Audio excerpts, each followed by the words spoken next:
오늘 요한복음 16장 1절에서 24절 말씀으로 은혜 받을 제목은 성령께서 하시는 일입니다.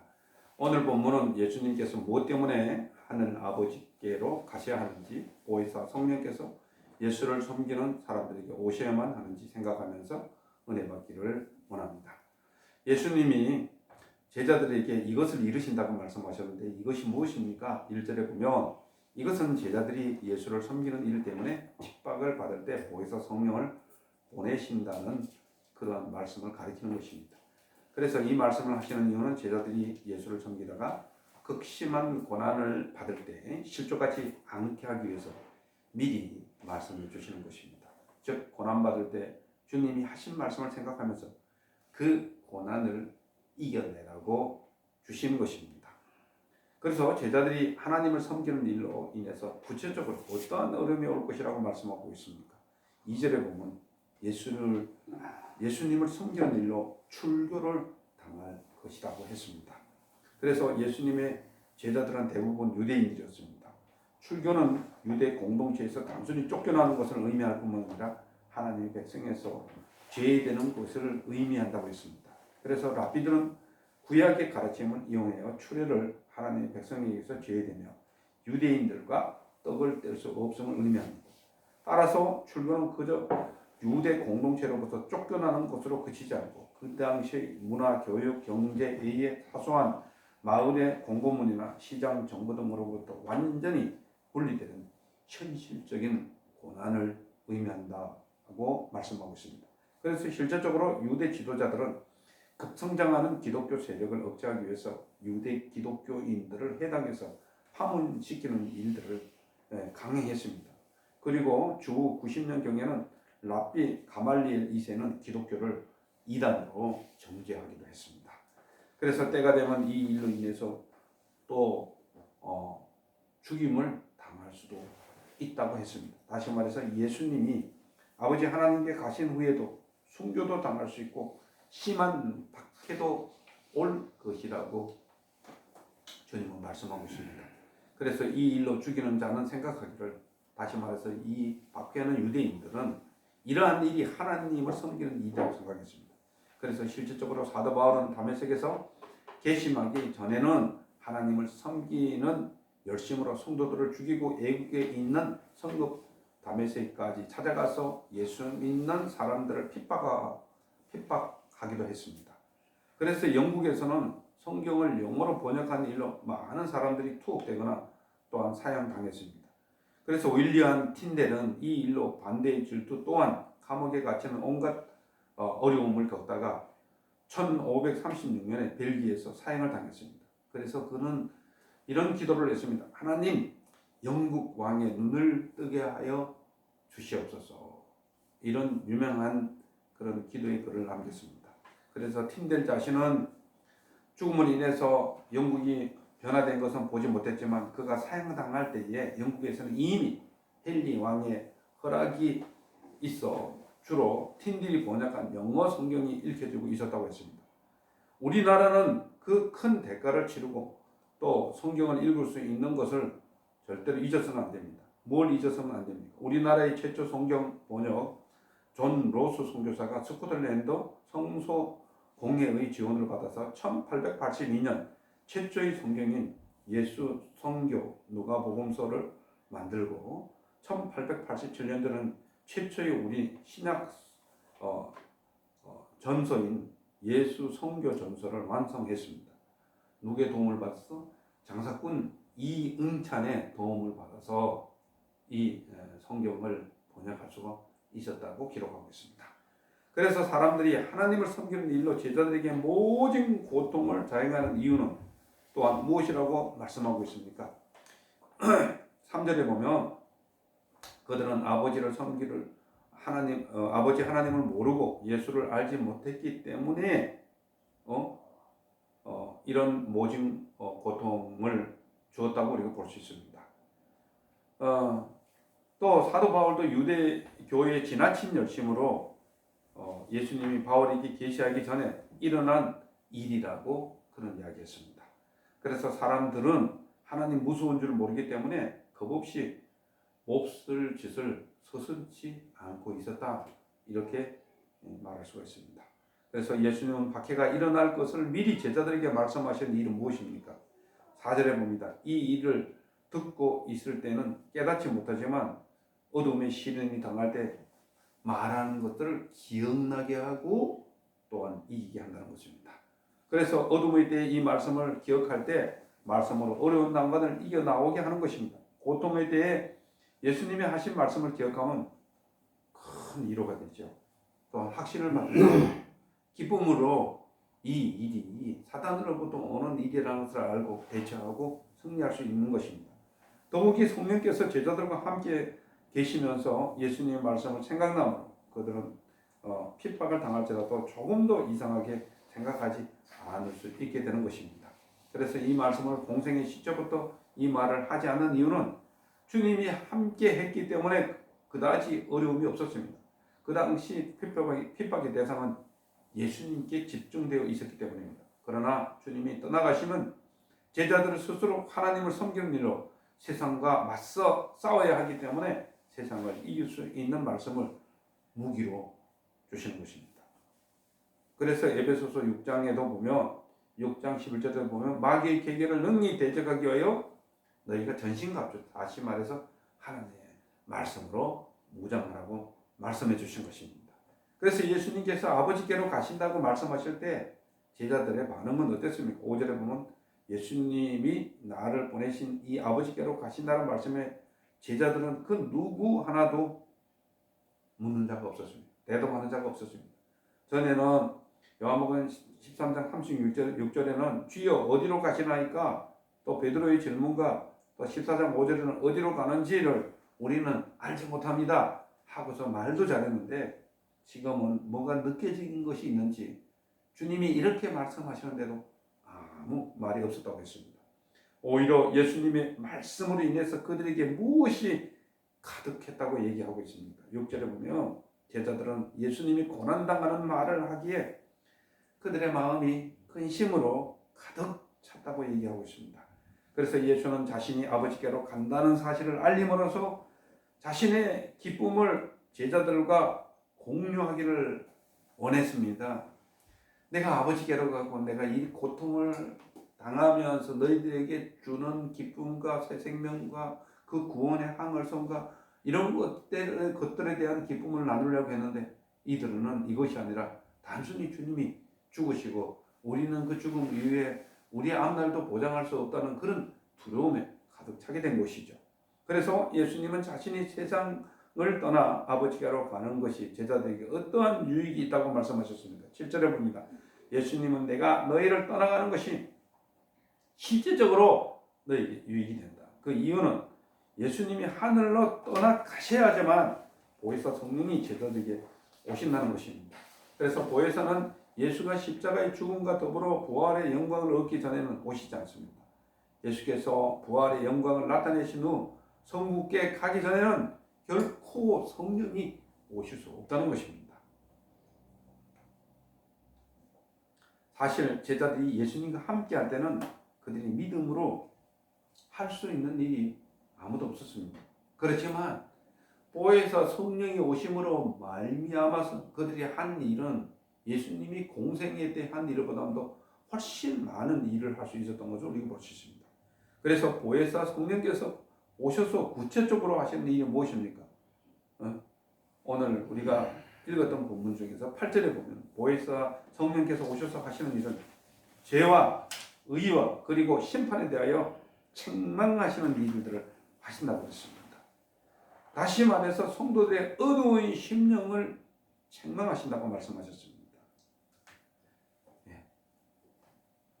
그래서 죄에 대하여 깨닫는 것, 이것은 죄에 대해서 깨닫는 것, 또 성령께서 어떤 잘못에 대해서 꾸짖는 것, 세상이 잘못되었음을 증명하고 그것을 정말 수면 위에 완전히 무질서하고 잘못된 어둠의 일들을 드러내는 일들을 성령께서 하신다고 했습니다. 그래서 집중적으로 무엇에 대하여 책망하신다고 했습니다. 보혜사 성령께서 죄에 대해서 깨닫게 하고 책망하고 의에 대해서 그리고 심판에 대해서 책망을 하신다고 말씀하셨습니다. 그래서 성령께서 지적하는 죄와 의 그리고 심판은 무엇입니까? 9절에서 11절까지 보면 성령께서 책망하시는 죄는 무엇입니까? 이미 복음을 들었음에도 불구하고 예수를 고의적으로 믿지 않는 것입니다. 이걸 책망하는 거예요. 가슴에 두드린다고요. 이미 기회를 다 줬단 말입니다. 그래서 실질적으로 보면 유대인들이 예수를 어떤 분인지도 그들이 알면서도 배척하고 복음되는 예수를 받아들이지 않는 세상의 죄에 대해서 강하게 질책하고 책망하신 일들을 한다는 것입니다. 그래서 예수를 영접하는 자 꼭 그 이름 민족에는 하나님의 자녀가 되는 권세를 주신다는 복음을 이미 증거했는데도 불구하고 믿지 않는 그 죄를 지적하는 것입니다. 그래서 어떤 의미에서 제일 큰 죄는 어떤 죄가 제일 크다고 했습니다. 예수 믿지 않는 죄, 불신앙의 죄가 가장 크다고 했습니다. 내가 이미 구원받을 수 있는 기회를 줬는데도 거다 차버리는 이 죄를 하나님은 가장 무겁게 취급한다고 했습니다. 그래서 또 성령께서 책망하시는 것은 무엇입니까? 10절에 보면 의입니다. 의에 대해서 책망하십니다. 내가 인카네이션, 다시 말해 성육신 해서 십자가에 죽으시고 부활하시고 성전하시고 아버지께로 가는 일이 이게 옳은 길인데, 그리고 또 다시 주님께서 성령을 보내신다는 이 말을, 이 과정을 이해하지 못하는 여기에 대한 것을 책망하신다는 것입니다. 이게 의로움이라는 거죠. 그래서 예수님이 하신 일을 믿지 않는 것들을 책망하신다는 것입니다. 또 세 번째는 성령께서 책망하시는 것은 무엇입니까? 이 세상 임금이 심판을 받았음을 깨달아 하려는 것입니다. 내가 온 것은 단순히 너희가 죄에서 구원받는 것이 가장 기본적인 것이라면 이미 이 땅의 권세를, 이 세상의 모든 권세를 잡고 있는 사탄의 권세를 내가 깨뜨리기 위해서 오셨다는 것을 너희가 알아라는 것입니다. 그것이 이 군림하는 한에는 너희가 예수 믿지 않으면 그 사탄이 조종하는 데서 너희는 절대 빠져나올 수 없어. 이미 늪에 빠져서 점점 움직이면 점점 더 늪에 빠져들어가는 것처럼 죄에 붙잡힌 사람은 그렇다고 하는 거죠. 그래서 거기서 빠져나오는 것은 그 사탄을 이길 수 있는 예수 그리스도의 너희가 능력을 받아들이고 예수 그리스도가 너희가 주인이 될 때 그 일을 할 수 있다 하는 것들을 말씀하고 있다, 이렇게 말씀을 드릴 수가 있습니다. 그래서 예수님은 내가 이 땅에 초림할 때 사단이 번개같이 떨어지는 것을 봤다고 얘기하셨습니다. 그리고 그 주님은 내가 뱀과 정갈을 밟으며 원수의 모든 능력을 제어할 수 있는 능력을 너에게 주었다고 말씀하셨습니다. 그래서 내가 온 것은 이 심판에 대해서, 다시 말해서 이 사탄이 이미 정말 굴복했음을 너희가 알라는 것입니다. 깨달으라는 것입니다. 그래서 주님께서 이 일 말고도 말할 것이 많은데 더 말씀하지 못하는 이유가 무엇입니까? 12절에 봅니다. 지금까지 하신 말씀도 전혀 깨닫지 못했는데 더 많은 말씀을 하면 너희가 감당을 하지 못한다는 것입니다. 다시 말해서 너희가 지금까지도 이해 못하고 정말 헷갈려서 하는데 더 얘기했다가는 혼돈만 가중되기 때문에 더 많은 말을 하지 않는다는 것입니다. 그래서 성령께서 오셔서 제자들을 이끄시는 계시의 말씀은 무엇입니까? 이 13절은 굉장히 중요한 말씀입니다. 그러나 진리의 성령이 오시면 그분이 진리 가운데로 인도하시는 거예요. 그러니까 성령께서 오셔서 그 깊은 하나님의 말씀의 진리가 어떤 것인지를 내가 깨닫고 그 말씀이 살았고 운동력이 있어서 좌우의 날선 검같이 심령과 골수를 찔러 쪼개기까지 하며 말씀으로 사단을 이기기도 하고 말씀으로 모든 문제를 이길 수 있는 그러한 진리의 길로 인도하신다고 말씀하고 있습니다. 그리고 성령님은 스스로 말씀하시지 않고 오직 들은 것을 말씀하신다는 것입니다. 이게 굉장히 통일성이 있는 것이죠. 보태지도 않고 빼지도 않고 주님이 말씀하신 것들을 성령께서 우리에게 말씀해 주신다는 것입니다. 그래서 성령님은 끊임없이 성부와 성자와 교제하시면서 말씀을 듣고 또한 이 땅에서 사역하심을 의미하는 것입니다. 그리고 장래의 일들을 너희가 알신다고 했습니다. 장래에 어떠한 일들이 일어나는 것인지 분명하게 이야기해 준다는 것입니다. 정말 믿는 사람들의 이후에 이 세상의 끝에는 반드시 심판이 있다는 것들을 우리에게 확실히 알게 해주신다고 말씀하고 있습니다. 그래서 성령께서 나타내시는 것은 무엇입니까? 그 영광은 누구에게 알리십니까? 14절에 보면 성령께서 하시는 일은 오로지 예수님의 영광, 하나님의 영광을 드러내는 일들을 하시는 것입니다. 그래서 하나님을 믿으면서 영광이 자기에게 돌려지고 자기의 의를 나타내는 사람은 그 사람은 구원받는 사람이 아닙니다. 우리는 어디에 있든지 하나님의 의를 나타내는 것이죠. 그리고 예수님의 것을 가지고 제자들에게 알리는 것입니다. 내가 것으로 스스로 말하는 것이 아니라 예수님이 말씀하시는 것만큼만 너에게 말씀하시는 것입니다. 그리고 아버지께 있는 것이 다 누구의 것이라고 말씀하고 있습니까? 15절을 보면 아버지께 있는 것이 다 아들의 것이라는 것입니다. 그래서 성령께서 예수님이 가진 것을 너희에게 알리시게 하셨다는 것입니다. 그래서 요한복음 17장 10절에는 내가 온 것은 아버지의 것이요 내 것은 아버지의 것이요 아버지의 것은 내 것이라고 가르친 것입니다. 따라서 본문에서 성령이 나타내시는 것은 성자에게 속한 것을 근거로 하지만 결국 그것은 성부의 것이라는 것들을 말씀하고 있는 것입니다. 그래서 조금 있으면 너희가 나를 보지 못하고 또한 조금 있으면 나를 본다는 말씀을 하고 있습니다. 무슨 의미입니까? 자, 잡히시는 그 밤에 제자들에게 조금 있음이라고 말씀하신 것은 그의 순환과 죽음 그리고 이후에 있을 부활 사건의 임박성을 강조하는 말씀이다. 이렇게 볼 수 있습니다. 그래서 영적인 실제로서는 제자들이 예수님을 다시 보게 되는 것이라면 성령을 만나게 됨을 가리키지만 가시적으로 다시 말해서 눈으로 보기에는 부활하신 주님을 다시 보게 된다는 것이죠. 이미 보았고요.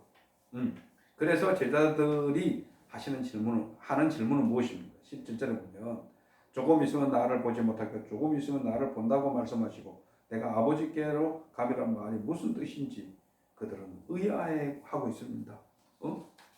이게 무슨 말이지? 깨닫지는 못했어요. 우리도 그렇잖아요. 주님이 말씀하시고 이미 이루어진 일들을 우리는 믿기 때문에 쉽지만 이들은 이루어지지 않는 일들을 믿기 때문에 도대체 깨달아지지 않는 것입니다. 그래서 주님은 이 말씀이 무엇인지 제자들이 알지 못했다고 얘기하고 있습니다. 제자들이 이해하지 못하는 것은 제자들이 가지고 있는 유대적 메시아관 때문입니다. 그러니까 유대적 메시아관이 무엇입니까? 메시아가 오시면 영원히 그들 곁을 떠나지 않는다는 생각에서 비롯되어 예수가 떠나신다고 반복해서 말씀하시더라도 그들은 이해할 수 없는 것입니다. 메시아가 한번 오시면 우리에게 어려움도 없고 다시 떠나가는 일도 없고 죽을 일도 없고 심판받을 일도 없고 왔다 갔다 하는 일이 없다는 것입니다. 이러한 메시아관이 그들의 데이터베이스, 그들의 기본적인 마음을 꽉 잡고 있기 때문에 예수님이 하시는 이 일에 대해서 예수님이 말씀하시는 데 대해서 그들이 이해를 못했다. 이렇게 말씀을 들을 수 있습니다. 그래서 예수님께서 제자들이 수군거리는 말이 무엇인지 아시고 또 하시는 말씀이 있습니다. 그것이 무엇입니까? 19절 20절을 봅니다. 예수님은 제자들이 묻고자 함을 이미 아셨습니다. 그것은 주님의 말씀이 조금 있으면 나를 보지 못하고 조금 있으면 나를 보리라는 말에 대해서 제자들이 무슨 말씀인지 이해가 안 되는 것은 당연하다는 것입니다. 그들이 알고 있는 메시아관이 뭐예요? 다르기 때문에 이해할 수가 없다는 것입니다. 오늘도 우리가 하나님을 말씀을 받아들이지 못할 때는 내가 가지고 있는 기본적인 데이터베이스를 내려놓지 않으면 하나님 말씀 이해하기 힘듭니다. 내가 가지고 있는 모든 과학적인 근거에다가 하나님 말씀을 탑재해서는 절대 그 말씀 이해가 되지 않습니다. 왜? 하나님 말씀은 영적이고 하나님 말씀은 완전히 우리가 생각하는 그 상식을 뛰어넘는 하나님 말씀도 많기 때문입니다. 그럼 과학적인 것을 뛰어넘는 거죠. 어떻게 죽은 사람이 삽니까? 어떻게 화학적으로 죽은 사람이 살 수 있습니까? 말이 안 되잖아요. 어떻게 무리로 사람이 걸어갑니까? 어떻게 완전히 시각장애 완전히 망가진 눈이 어떻게 다시 만들어집니까? 그 창조적인 말을 하는데 어떻게 과학적으로 그걸 증명할 수 있습니까? 그런 것이 있을 때는 우리가 하나님 말씀을 이해할 수 없다는 것들을 깨닫게 하시는 것입니다. 너희는 곡하고 애통에게 하겠으나 세상은 기뻐하리라고 했습니다. 무슨 얘기? 조금 있으면 주님이 순환 받을 때는 너희들이 곧 곡하고, 예수님이 죽으셨을 때는 너희들이 곡하고 울고 하지만 세상은 예수가 죽었다고 그 당시에 사람들은 기뻐할 것이다. 너희는 근심하겠으나 그 근심이 도리어 뭐가 되겠다? 기쁨이 되겠다. 예수님이 죽으셨는데 그때는 너희들 근심이 엄청나잖아요. 다시 부활하셨을 때는 기쁨이 충만한 거. 그 위에 성령께서 임하면은 기쁨이 더해지는 거죠. 엄청난 거죠. 이 이야기를 지금 하고 있는데 제자들은 아직도 깨닫지 못한 것 같습니다. 그리고 예화를 들어 말씀하시는 것이 무엇입니까? 새 생명이 이 일로, 성령의 일로 인해서 새로운 생명이 거듭나게 하는 일들을 뭐의 비유를 말씀하고 있습니까? 21절을 봅니다. 예수님은 제자들에게 여자가 해산하는 것을 예를 들어 설명하셨습니다. 여자가 해산달이 다가오면 근심하고 불안해집니다. 유대인들은 메시아의 시대가 도래하기 전에 이 세상이 멸망하는 날이 있을 것이라고 했으며, 또 유대교는 이 순환기를 메시아 시대의 도래를 위한 해산의 고통이라고 교류화시키기도 했습니다. 그러나 아기를 낳으면 세상이 사람이 낳은 기쁨으로 해산의 고통을 다시 기억하지 않는다는 것입니다.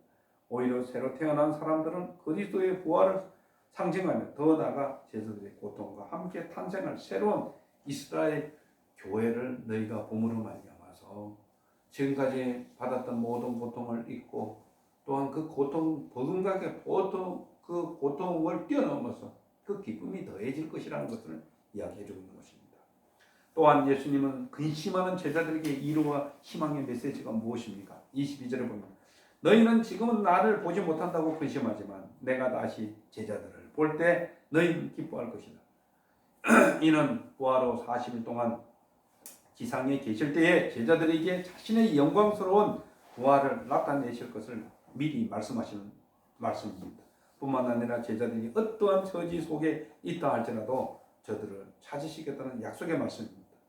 너희의 기쁨을 빼앗을 자가 없다고 말씀하셨습니다. 보혜사 성령의 체험을 통해서 오는 기쁨을 말씀하시는 것입니다.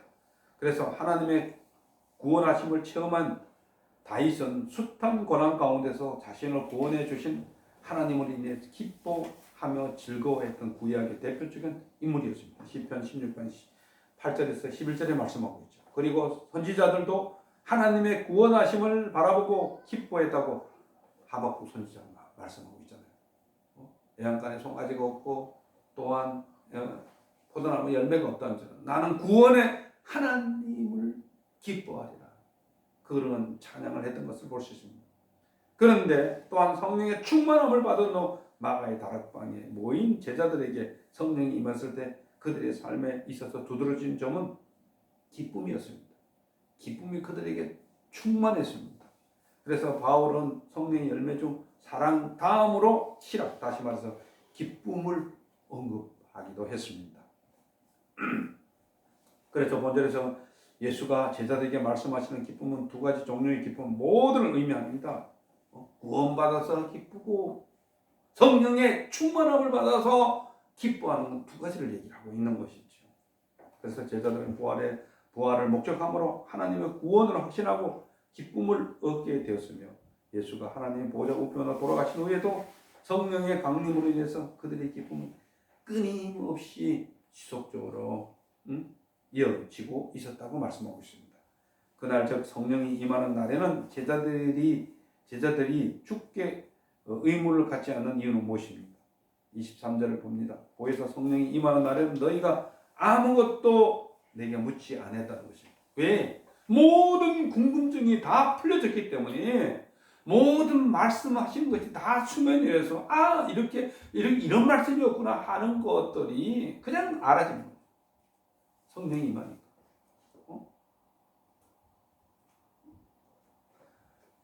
그리고 예수님이 진정으로 이르신 말씀은 너희가 무엇인지 하나님께 기도하고 구하는 것을 예수님의 이름으로 또한 주신다고 약속하셨습니다. 그뿐입니다. 성령을 주실 뿐만 아니라 이제는 그 권세를 주시는데 예수 그리스도의 이름을 사용할 수 있는 권세를 주셨다는 것입니다. 성령이 오시기 전에는 이 일들을 하시지 않았습니다. 이 말은 이미 말씀하시는 바와 같이 예수 그리스도 이름으로 기도하면 그대로 이루어진다는 것입니다. 그래서 마태복음 마가복음 11장 24절에도 보면 너희가 기도하고 구한 것은 받은 줄로 믿으라고 말씀하셨습니다. 예수 그리스도 이름으로 기도하는 것이 이만큼 중요한 겁니다. 그래서 기도하지 않는 인생과 기도한 인생은 완전히 극과 다른 것이. 이 이름이 이만큼 중요한 것입니다. 예수의 이름만 들어도 사탄은 벌벌 떨립니다. 예수의 이름만 들어도 능력이 나타나는 줄 믿으시기 바랍니다. 그래서 지금까지 제자들이 사용하지 않았던 것은 무엇입니까? 지금까지 제자들은 사용하지 않았던 것이 있습니다. 제자들이 사용하지 않았던 것은 예수 그리스도의 이름을 사용하지 않았습니다. 근데 이제는 너희가 예수를 믿고 성령 받았으면 예수 그리스도의 이름을 사용하라는 것입니다. 기도할 때도 사용하고 명령할 때도 사용하고 거부할 때도 사용하라는 것입니다.